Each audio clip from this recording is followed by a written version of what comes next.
Bismillahirrahmanirrahim. Alhamdulillah wassalatu wassalamu ala al-mab'uthi rahmatan lil alamin Sayyidina Muhammadin wa ala alihi wa ashabihi ajma'in. Amma ba'du. Assalamu alaikum warahmatullahi wabarakatuh.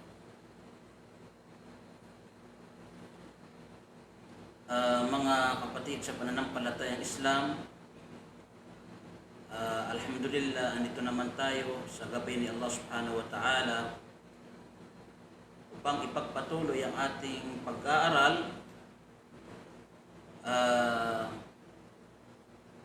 Nandito tayo sa pang-12 episode dito sa ating pinag-aaralan na aklat na kung saan tinatalakay natin dito ang mga mahahalagang aral, katuruan sa Islam na dapat matutunan ng isang Muslim na katulad natin. Kahapon ay paliwanag natin yung kabilang sa mga kondisyon ng sala, no?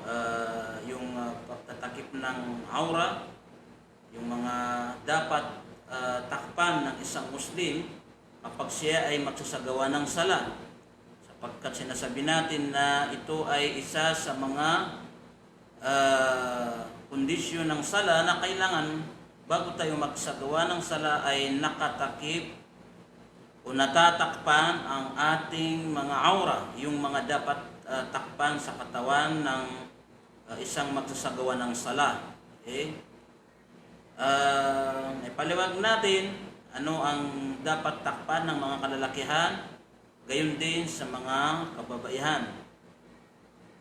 Ngayon inshallah ang ipapaliwanag natin ay yung pamamaraan ng sala, yung sifatus sala, yung pamamaraan ng sala. So kailangan natin tandaan ito mga kapatid, sapagkat napakahalaga itong aralin, itong pamamaraan ng sala. Ano bang gagawin natin sa pagdarasal? Sabi rito, una, kapag itatayo na ang sala, no? Kapag itatayo na ang sala, kailangan tiyakin natin na tayo ay nakaharap sa bandang Kaaba. Okay. Kailangan sigurado na tayo ay nakaharap sa Kaaba kapag tayo ay magsasagawa ng sala. Yung istiqbalul qibla, yung tayo ay nakaharap sa qibla o di kaya sa direksyon ng Kaaba. Okay, so mayroon tayong kunting paliwanag dito mga kapatid, dito sa pamamaraan ng pagharap sa direksyon ng Kaaba. Okay? Ano ang tamang katuruan ng Islam sa pagharap sa Kaaba? So, mayroon tayong may mga kalagayan ang mga magsasala, no? Halimbawa, may mga magsasala na nandoon sila mismo sa loob ng haram, doon sa loob ng area na kung saan kitang-kita nila yung Kaaba, yung square na Kaaba. So kapag tayo ay magsasala na nandun tayo sa mismo loob ng area na kung saan kitang-kita natin yung quadrangle, yung ano ng Kaaba, so ang pinaka-obligado sa atin ay humarap tayo mismo doon sa Kaaba. Kasi tanaw natin yung Kaaba, nakikita natin. So kailangan haharap tayo doon. Pag yun ang kalagayan natin, nandun tayo mismo sa loob ng Kaaba na kung saan nasa harapan natin ang Kaaba. So kailangan yung mismo quadrangle ng Kaaba ay doon tayo nakaharap. Yun ang dapat. Okay. Pangalawang kalagayan, yung mga nasa labas ng Kaaba na kung saan hindi nila nakikita ang Kaaba. Hindi nila nakikita ang Kaaba. Okay. Bagaman alam nila kung saan ang kinaroroonan ng Kaaba, no? Subalit hindi nila nakikita yung quadrangle ng Kaaba. So anong ang dapat nilang gawin? Ang dapat nilang gawin ay tiyakin nila na nakaharap sila doon sa mismo kinaroroonan ng Kaaba, yung direksyon, yung kinaroroonan ng Kaaba. O sa Makkah, napakadali ito dahil mayroong mga guhit na kung saan nakaharap mismo doon sa Kaaba. So yun ang pangalawang kalagayan ng mga nasa labas ng Kaaba. Okay. Pangalawang kalagayan, yung mga magsasala na nandun na sila sa malayo na lugar. Malayong malayo, kumbaga katulad ng nasa ibang bansa ka o kaya nasa ibang probinsya ka ng Saudi Arabia, no? So malayo ka na sa Makkah, malayo ka na dun sa Kaaba. So ano ba ang dapat nating gawin pag tayo ay magsasala? So ang gagawin natin ay tiyakin natin na nakaharap tayo sa direksyon ng Kaaba. Ibig sabihin, hindi na natin poproblemahin kung yung quadrangle ng Kaaba ay tatamaan natin dun sa pagharap natin o hindi tatamaan. Kasi alam natin yung quadrangle ng Kaaba, maliit siya, hindi siya malaki. So halimbawa, sa lawak ng mundo, hindi lahat ng mga tao na haharap doon sa quadrangle o sa Kaaba ay matatamaan niya yung pinaka-quadrangle ng Kaaba. So kaya ang sabi ng mga ulama natin, ang pinaka-importante sa atin yung direksyon. Tayo ay nakaharap sa direksyon kung saan ang kinaroroonan ng Kaaba. So maliwanag tayo mga kapatid. Isa yun sa una na dapat nating siguraduhin. Pag tayo magsasagawa ng sala, siguraduhin natin na tayo ay nakaharap sa Kaaba. Okay? Okay, pangalawa, mayroong mga kalagayan na hindi inuobliga sa kanila yung pagharap sa Kaaba. Mayroong mga magsasala na nandun sila sa kalagayan na hindi inuobliga sa kanila ang pagharap sa Kaaba, no? Katulad halimbawa, sabi niya, yung mga nagsasala ng sunnah, yung mga nagsasala ng voluntaryo na kung saan sila ay nasa paglalakbay, na nakasakay sila halimbawa ng eroplano, nakasakay sila ng sasakyan o barko, no? So sa ganitong kalagayan, yung magsasala ng sunnah na nasa karagatan o nasa kalawakan, nakasakay ng eroplano o nasa disyerto, nakasakay ng sasakyan na kung saan hindi mahirap sa kanila na matiyak kung saan ang harap ng Kaaba. So sa ganitong kalagayan, pinapayagan yung mga magsasala ng sunnah, voluntaryo, na kahit na hindi sila nakaharap sa Kaaba. Bagaman, kung kaya nila, yun ang mas maigi, yun ang mas dapat na sikapin nilang makaharap sila sa Kaaba. Ngunit kung sila ay mahihirapan na humarap sa Kaaba, wala pong problema na magsala sila, mag-alay ng pagdarasal na voluntaryo na hindi na nakaharap sa Kaaba. Okay. Gayon din, pinapayagan din sa mga magsasala na nasa eroplano, nasa sasakyan, nasa barko, na hindi nila matiyak kung saan ang direksyon ng Kaaba at kanilang pinangangambahan na matatapos na ang oras ng sala. Ibig sabihin,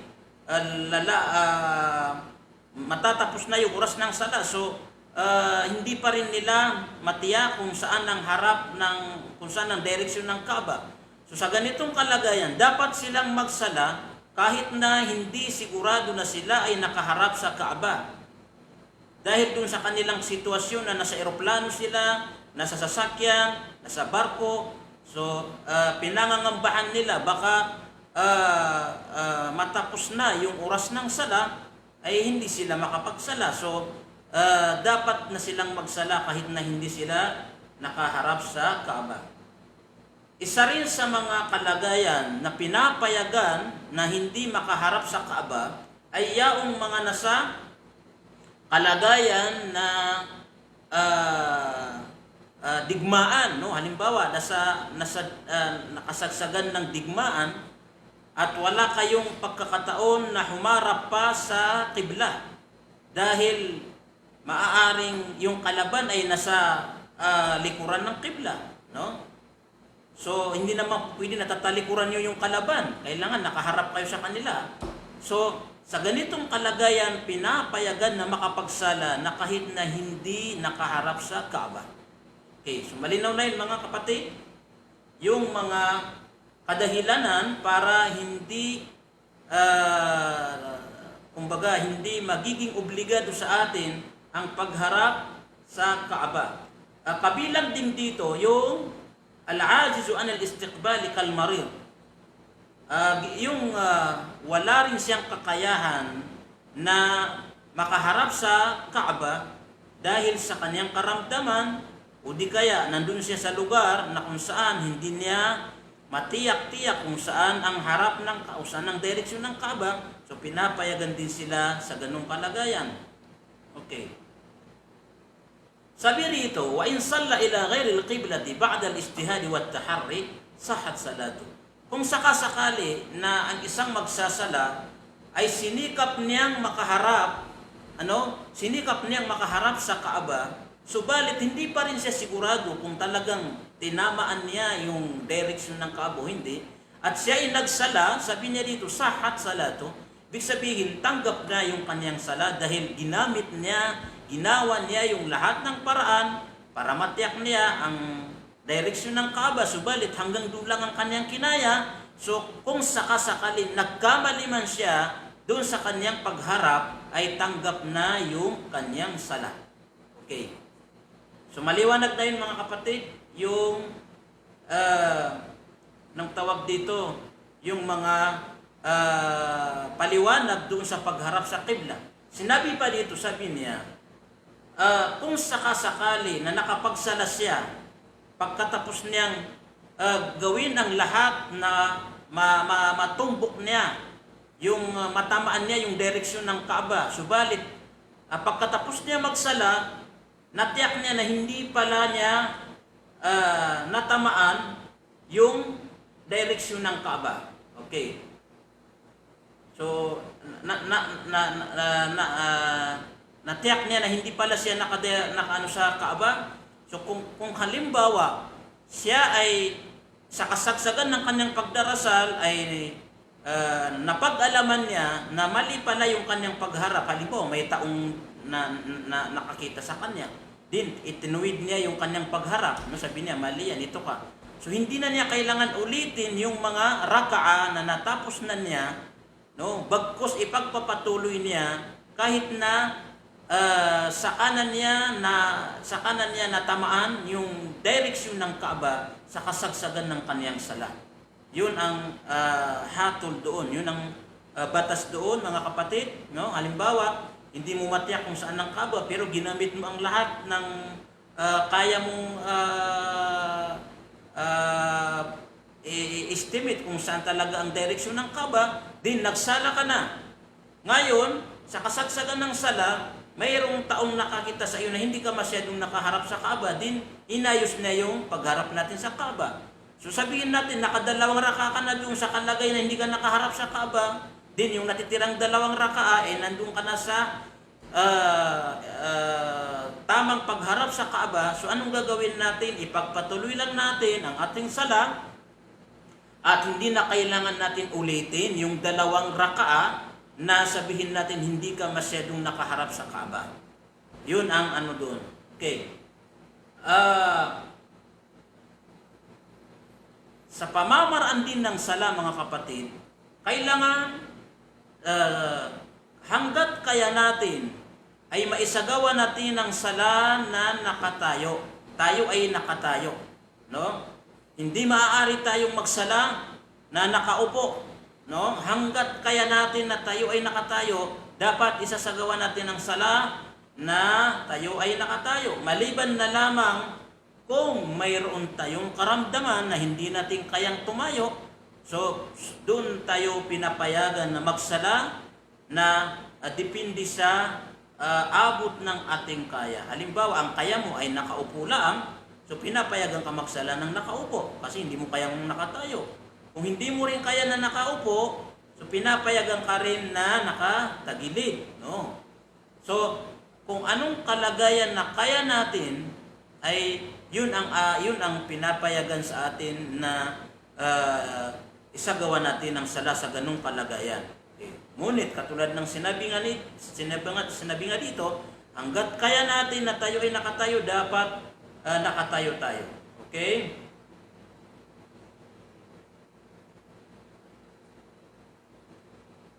Okay. Kabilang din dito sa mga dapat natin maunawaan dito sa pagdarasal, sabi niya, kung sakasakali na ikaw ay magsasala sa kasagsagan ng digmaan, sabi niya, pinapayagan ka na magsala na hindi na nakatayo. Ibig sabihin, kung sasakyan ka, nung panahon ng mga sinaunang panahon, ang mga tao sa pamamaraan ng pakikitigma, nakasakay sila ng kabayo, no? O di kaya nakasakay sila ng kamilyo. So pinapayagan ka sa ganung kalagayan na kahit magsala ka sa kasagsagan ng digmaan na ikaw ay nakasakay ng kabayo, o di kaya nakasakay ka ng kamilyo. Sa panahon natin ngayon, ang ginagamit sa sakyan, no?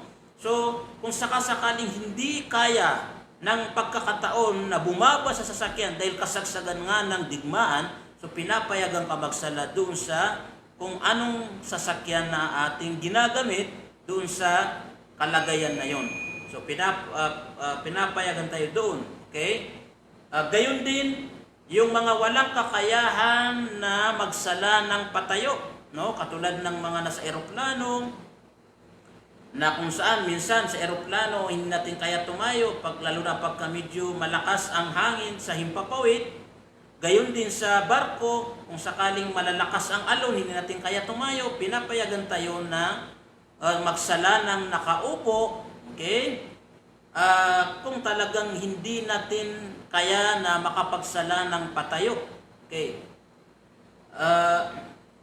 Subalit sabi niya, doon naman sa gustong magsala ng sunna, voluntaryo, wala pong problema na magsala tayo ng nakaupo, kahit na wala tayo sa estado ng pakikidigma, sa eroplano, sa barko, sa sasakyan.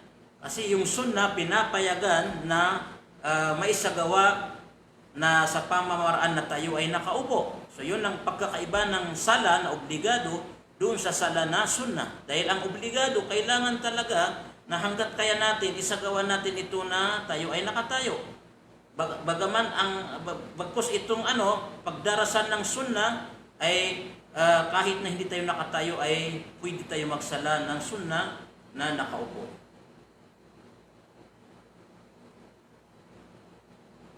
Okay. Ito yung sinasabi natin na pwede rin tayo magsala kung sakasakali na hindi natin kaya tanggalin yung ating chinilas o kaya yung ating sapatos o kaya yung ating medyas. So pinapayagan tayo magsala, no? Sa ganong kalagayan. Kung talagang kailangan natin na nakasapatos tayo, kailangan natin na nakatsinilas tayo. Ito ay katulad halimbawa sa mga kalsada. Gusto natin magsala sa kalsada o di kaya sa lugar na hindi naman advisable na magtanggal tayo ng sapatos, no? At least siguraduhin natin na yung ating sapatos ay malinis, walang dumi. So pinapayagan na yun na gamitin natin sa pagdarasal. Okay. Dapat din sa magsasala na maglagay siya ng harang doon sa kanyang harapan, no? Kapag tayo magsasala, lalo na pag tayo ay nag-iisa, so dapat maglagay tayo ng harang doon sa harapan natin para hindi tayo nadadaanan ng mga tao. So, kailangan yun. Pero kung halimbawa, nagsasala tayo, nakasama ang grupo, o may imam tayo, so hindi na kailangan dahil yung imam natin sa harapan, sa unahan, siya na ang ating harang dun sa ating harapan. Ang tinutukoy dito ay yung kapag tayo ay magsasala na mag-isa, kailangan maglagay tayo ng harang dun sa unahan natin para hindi tayo natatrespassing o kaya hindi tayo nadadaanan dun sa ating harapan. Okay. Sabi rin dito, bawal na magsagawa ng sala sa mga libingan. No? Bawal na magsagawa ng sala sa mga libingan dahil ito ay isang daan o isang pamamaraan na magtutulak sa tao doon sa pagsamba sa mga nakalibing doon. Okay. So, hindi tayo pinapayagan na magsala doon sa libingan at hindi rin tayo dapat nagsasagawa ng barong-barong doon sa libingan para dausan ng pagdarasal. Okay? Sapagkat ito ay pinagbabawal ng Islam, ay pinagbabawal ni Propeta sallallahu alaihi wasallam. Maliban na lamang kung halimbawa may namatay na Muslim at hindi natin inabutan yung pagsasagawa ng dasal sa patay sa kanya at inabutan natin, nandun na siya sa libingan, pwede tayo roon mag-alay ng sala doon sa ibabaw ng kanyang libingan kung hindi natin naabutan yung pagdarasal sa kanya sa masjid, halimbawa. So doon, pinapayagan tayo doon. Pero yung magsasadya tayo, na pupunta tayo doon sa kanyang libingan at magsasagawa tayo ng sala, so hindi po pinapayagan yun sa Islam. Okay? Ito yung mga dapat nating isaalang-alang sa pagdarasal. Kabilang din sa binanggit dito, yung hindi maaaring dumaan doon sa harapan ng nagsasala. Maliban na lamang kung ito ay pinaka-importante. So pag hindi importante, iwasan po natin na dumaan doon sa harapan ng nagsasala. Okay? Ngunit kung ito naman ay napaka-importante o kaya wala tayong magawa, hindi natin maiwasan katulad ng kalagayan sa Masjidil Haram kung saan siksikan ng tao, wala tayong minsan paraan na umiwas na hindi dumaan sa harapan ng mga nagsasala. So pinapayagan nyo. Pero hanggat maaari, iwasan natin na dumaan sa harapan ng mga nagsasala. Pagkatapos, tayo ay magsasagawa ng intensyon na magsasagawa tayo ng sala. No, intensyon nasa puso natin. Pagkatapos natin tumayo doon sa ating salahan, mag-intensyon tayo na tayo ay magsasagawa ng sala sa puso natin, sa isipan natin. Ikaw ay magsasagawa ng salatul dhuhr halimbawa. So yun ang isa sa puso natin, intensyon. Okay, kailangan yun. Then bibigkasin natin yung takbir, Allahu Akbar, yung unang takbir. Bibigkasin natin yung unang takbir. Then babasahin natin yung sunnah, nabasahin natin yung istiftah, yung dua bago tayo magsimula magbasa ng Al-Fatiha. So babasahin natin yung babasahin natin yung dua ul istiftah na kung saan ito yung dua na binabasa bago tayo magsimula sa Fatiha. Okay. So pagkatapos doon, okay mga kapatid, itatas natin ang kamay natin. Ito ang pamamaraan ng pagtaas sa kamay kapag tayo magsasala. Itatapat natin sa tainga natin yung itong dalawang natin dito. Yan ang isa sa pamamaraan ng pagtakbir. Pangalawa, dito sa ibabaw ng ating balikat, no? Dito nakaganyan, saka tayo gaganon. Tandaan natin na ganito, isang pamamaraan ganito, din pangalawa yung dito sa ibabaw ng ating balikat. So yan ang tamang pagtaas ng kamay bago tayo magsagawa ng unang takbir.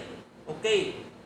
At yung ating mga daliri ay nakabuka. No, hindi nakaganito. Hindi pwede na magtatakbir ka nakaganito, kaya nakaganito, dapat nakabuka itong ating mga daliri. At itong ating palad ay nakaharap sa qibla. Ganito. Hindi tayo pwede magtakbir ng ganito. Pagka ganito, mali. Dapat ganito siya ang itsura ng ating kamay. Okay.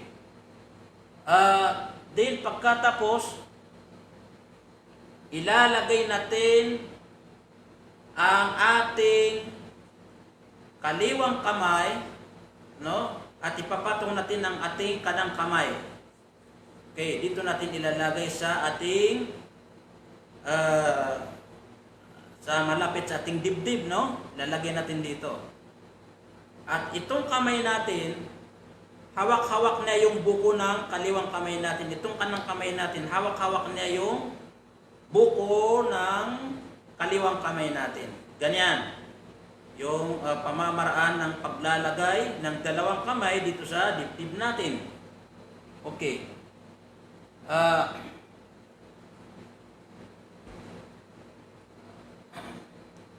Okay.